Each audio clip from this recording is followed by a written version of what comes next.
Yo, what's up mga kaibigan? Nalina tayo magkwentuhan. Trabaho ko na turuan ng mga bata o ang bagong henerasyon ng mga players. Yan nga ang pahayag ng former League MVP Russell Westbrook matapos na makitang kausap ang ilang young players ng Washington Wizards kahapon nang talunin nito ng Sacramento Kings sa score na 128-115 kung saan nagtala nga si Westbrook ng 26 points and 6 rebounds. Ganun pa man ay madami nga mga komento na hindi maganda sa pahayag na ito ni Westbrook na kesyo ano naman daw ang ituturo ni Westbrook sa mga batang players ang mag-break ng kanilang mga jump shot, kung paano daw mag-commit ng madaming turnovers, hindi magkampiyon at malaglag sa first round. Napakatinding disrespect nga ang natatanggap ni Westbrook na tila ba hindi ito future first ballot Hall of Famer. Na tila ba hindi ito ang point guard na may hawak ng pinakamadaming nagawang punto sa buong history ng NBA. Na tila ba hindi ito may hawak ng triple-double record sa kasaysayan ng liga. Siya din nga ang point guard na may pinakamadaming rebounds at isa nga itong former league MVP mga kaibigan. Kung titingnan mo lang nga ang stats at aalisin mo mga championship sa usapan, easily ay pwede mo nga ma-argue na siya ang best point guard sa history. Again, statistically speaking only.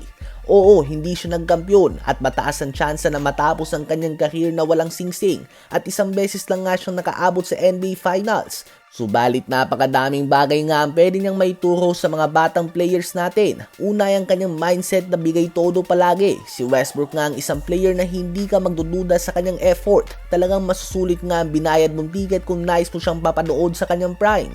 Isa pa nga ay ang kanyang longevity. Underrated nga ito mga kaibigan. Oo, nagkaroon na siya ng decline sa kanyang performance. Subalit nasa year 17 na nga si Westbrook at nag-average pa din ito ng 15 points, 6 rebounds, and 7 assists per game. Bihira nga ang umabot sa year 17 sa NBA at mas lalo nang hindi madalas ang magtala ng mga stats na ganito sa year 17 at sa edad na 37 years old. Sa edad nga na yan mga kaibigan ay retired na si Kobe Bryant at Dwayne Wade. At kadugtong nga ng usapang longevity ay ang kanyang pag-alaga sa kanyang katawan. Si Westbrook ay considered as a reckless player. Hindi nga maingat kung maglaro ang former MVP. Subalit bibihira nga siya magtamo ng major injury at kung hindi nga ako nagkakamali, ang tanging major injury sa kanyang career ay nang isahan siya ni Patrick Beverley noon panahon nasa OKC pa siya. Subalit wala nga siyang ACL, Achilles, meniscus, MCL o kung ano pa man na malala na injury. Kahit na sprained ankle nga ay hindi mo ito maririnig na dahilan ng kanyang pagpapahinga sa ibang laro.